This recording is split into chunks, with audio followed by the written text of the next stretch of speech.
चुनावी नतीजे अभी नहीं आए हैं, लेकिन एग्जिट पोल में कांग्रेस बहुत पिछड़ चुकी है। हमारे साथ अजय माकन है।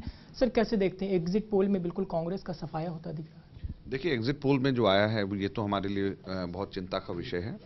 और चूंकि मैं दिल्ली में कांग्रेस का चेहरा था, कैंपेन लीड कर रहा था, तो इसलिए पूरी जिम्मेवारी मैं अपने सर पे ही ले रहा हूँ। और जिम्मेवारी और जवाबदेही दोनों अलग अलग नहीं हो सकते। तो जब जिम्मेवारी मेरी थी कांग्रेस को आगे लेकर के जाने की, चुनाव में चेहरा बनने की, तो जवाबदेही भी मेरी होनी चाहिए। और मुझे जो कारण लगता है दिल्ली में आम आदमी पार्टी, अगर ओपिनियन पोल्स और एग्जिट पोल्स सही हैं, तो उनको इतनी लैंडस्लाइड विक्ट्री मिलने का जो कारण मुझे लगता है वो ये है कि 2013 में भी लोगों ने उन्हीं को वोट दिया था। एक तरीके से 28 सीटें आई थी, लेकिन और ज़्यादा आ सकती थी, क्योंकि ये टॉर्च या दूसरे और चिन्ह में, अगर चुनाव चिन्ह में वोट डाइवर्ट नहीं होता तो उसी का ये एक्सटेंशन है। उस टाइम के ऊपर लोगों को उम्मीद नहीं थी। अब लोगों को लगा कि ये सरकार बना सकते हैं, तो उनको और ज़्यादा वोट पड़े। हमने जब चुनाव में कैंपेन के दौरान लोगों को जब जा करके बोला कि इनको 49 डेज में ये कोई भी परफॉर्म नहीं कर पाए, कोई ड्यूटी ये फुलफिल नहीं कर पाए, कोई प्रोमिसेस फुलफिल नहीं कर पाए, तो ऐसा लगता है एग्जिट पोल्स के आधार के ऊपर कि लोगों को लगा कि ये 5 साल इनको पूरे मिलने चाहिए और 49 डेज काफ़ी नहीं होते किसी का भी आंकलन करने के लिए, किसी को भी नापने के लिए कि काम किया नहीं किया। हार के बाद हमेशा मंथन होता है। इस बार कितने कांग्रेस की कहां कहां चूक हुई थी, इसको लेकर के क्या क्या बात है आप सोचते हैं? देखिए, चूक वाली बात तो नहीं रह जाती, क्योंकि चूक वाली बात तो तब रहती है कि जब हमारी कमी की वजह से ये जीतते हैं।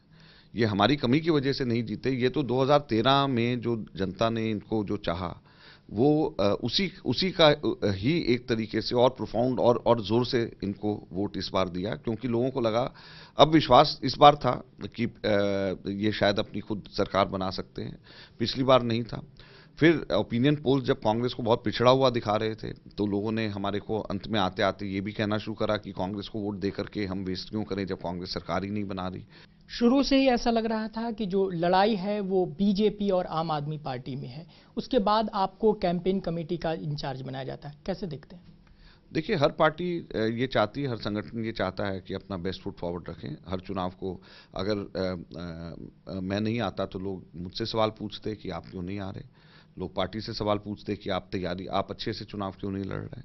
तो बेशक मैं सेंटर में भी कैबिनेट मिनिस्टर रहा, दिल्ली में भी कैबिनेट मिनिस्टर रहा, और पहली बार कोई मेंबर ऑफ पार्लियामेंट दिल्ली का, लोकसभा का, एमएलए का इलेक्शन लड़ा है। तो लेकिन हम लोगों ने इसलिए किया क्योंकि हम चुनाव को बहुत सीरियसली लेकर के चुनाव को हम लड़ रहे थे। पार्टी प्रेसिडेंट सोनिया गांधी की बात कर ली जाए, राहुल गांधी की बात कर ली जाए, रैली में और रोड शो में भीड़ हो रही थी, क्या वोटों में नहीं तब्दील हुई? इससे अगर एग्जिट पोल्स आपके सही हैं तो इसका तो यही मतलब है कि भीड़ बहुत थी, लोग हमारे बात सुनने आ रहे थे, हमसे नाराज भी नहीं थे और वोट नहीं दिया। सेंटर की सरकार बनने के बाद बीजेपी का तमाम स्टेट्स में जहां जहां चुनाव हो रहे थे बहुत अच्छा प्रदर्शन हो रहा था।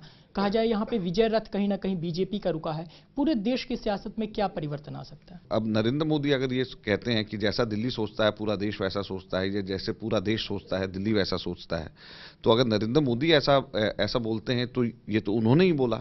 दूसरा जो है, नरेंद्र मोदी ने ही उनकी एडवर्टीजमेंट्स के अंदर, फुल पेज की एडवर्टीजमेंट्स में उन्होंने सेंट्रल गवर्नमेंट की अचीवमेंट्स को उन्होंने लेकर के गए। तो जब पूरे सेंट्रल गवर्नमेंट के अचीवमेंट्स को दिल्ली की जनता ने नहीं माना, जब उनका ये कहना है कि जैसे पूरा देश सोचता है दिल्ली वैसे सोचता है, जब उस बात को नहीं माना, तो इसका मतलब कहीं ना कहीं के ऊपर नरेंद्र मोदी जी की बात को दिल्ली की जनता ने नहीं माना है।